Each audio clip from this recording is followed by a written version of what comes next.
Bonjour à tous, on se retrouve aujourd'hui dans cette nouvelle vidéo avec une nouveauté de chez Abba qui s'intitule Ikazu ou Ikazu. J'avoue que je sais pas trop comment on le prononce.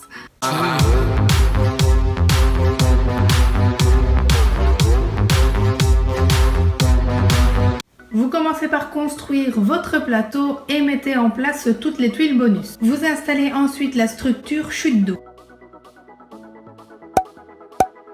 Vous avez un pot avec différents diamants qui vont représenter la couleur de chaque joueur. Donc sur le coin du plateau, vous avez un diamant rouge, un diamant jaune, un diamant vert et un violet. Vous avez également un ravier avec des gouttes d'eau et des cartes. Une fois la couleur des joueurs choisie, vous placez chacun votre tour le pion sur la barre des points. Le premier joueur commence la partie, deux choix s'offrent à lui, soit il pioche 4 cartes et donc passera son tour pour cette manche, soit il va pouvoir se défausser de l'une ou de plusieurs de ces cartes. Donc là, on constituera un second tas à côté de la pioche. Dans la cascade, il y a différentes fissures colorées qui correspondent aux couleurs de cartes que l'on pourrait piocher. Donc par exemple, on a des fissures blanches que je pourrais combler grâce à cette carte, des fissures bleues que je pourrais combler avec celle-ci ou bien des oranges, donc avec cette carte. Si je décide de jouer, de me défausser de mes cartes et donc de poser un diamant, je ne pourrai évidemment pas le mettre où j'en ai envie, c'est-à-dire que si je souhaite le déposer dans la première colonne, je devrais me défausser d'une seule carte. Dans la deuxième colonne de 2 cartes, dans la troisième de 3, la quatrième de 4 et la cinquième de 5 cartes. Évidemment, si je dépose par exemple 2 cartes oranges pour pouvoir mettre mon diamant dans la deuxième colonne, je devrais déposer mon diamant sur l'une des fissures orange qui est donc la couleur correspondante à mes cartes. Lorsque je dépose un diamant, il va falloir être stratégique et surveiller plusieurs choses dans le jeu.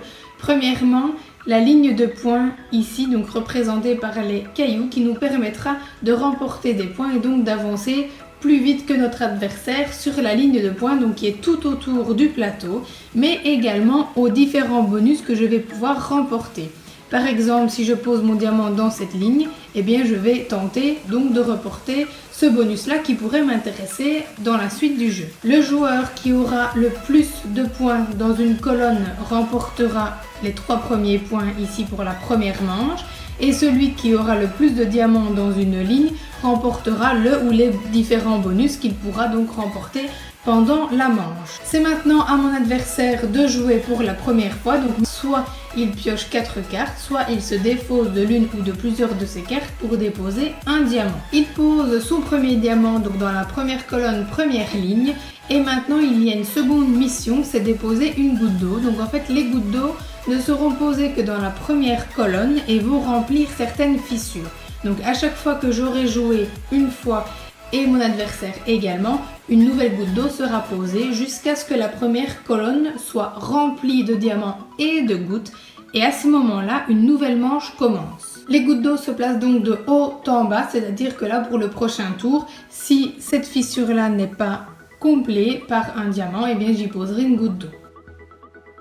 La première colonne est maintenant remplie, donc comme je vous disais juste avant, la seconde manche va pouvoir commencer.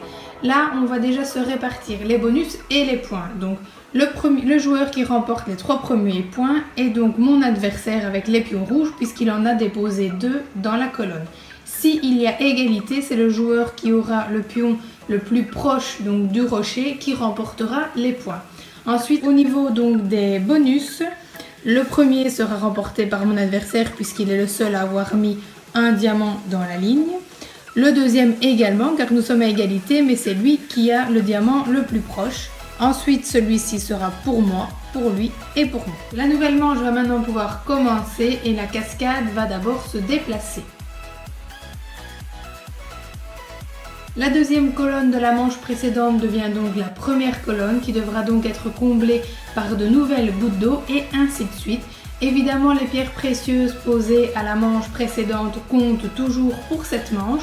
Donc là aussi, il faut en tenir compte pour tenter de remporter les 3 nouveaux points mis en jeu et le plus possible de bonus qui pourront vous servir durant la partie. Lorsqu'une manche se termine et que l'un des joueurs remporte les points qui sont donc représentés sous la cascade, il va falloir avancer le diamant donc qui fait office de pion sur la ligne des points. Lors de la première manche, mon adversaire va remporter 3 points, il avance donc son pion sur le 3. Lorsque vous arrivez sur les lignes de bonus foncées, ici rien ne change, mis à part que vous ne pourrez plus que jouer avec 4 cartes maximum et qu'il n'y aura plus que des bonus de points à remporter. Même chose avec la toute dernière manche, sauf qu'ici on pourra déposer jusqu'à 3 cartes maximum et donc les joueurs remporteront leur dernier point. C'est vraiment le moment d'être stratégique et d'essayer de remporter le plus de points possible, sachant qu'ici les 3 lignes donc vont être comptabilisées. Voici tous les points que j'ai pu récolter durant la partie, je vais donc les comptabiliser et faire avancer ma pierre précieuse sur la ligne de points pour voir donc le nombre de points total que j'aurais pu remporter.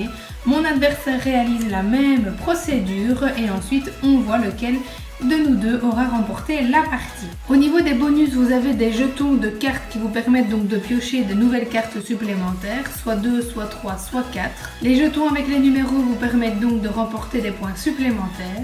L'étoile vous permet de jouer une seconde fois. Avec le bonus fissure de couleur, vous allez pouvoir déposer une pierre précieuse sur la fissure de couleur de votre choix. Uniquement le nombre de cartes va compter pour définir donc l'emplacement de celle-ci. Les bonus pourront être utilisés tout au long de la partie, donc quand vous le souhaitez, sauf les bonus numéros qui eux seront seulement comptabilisés à la fin de la partie. Voici tout pour ce très beau jeu de chez Abba qui j'espère vous aura plu. J'espère également que cette vidéo aura été assez claire. Bref, on se retrouve demain pour une nouvelle vidéo, un nouveau concours et surtout soyez au rendez-vous.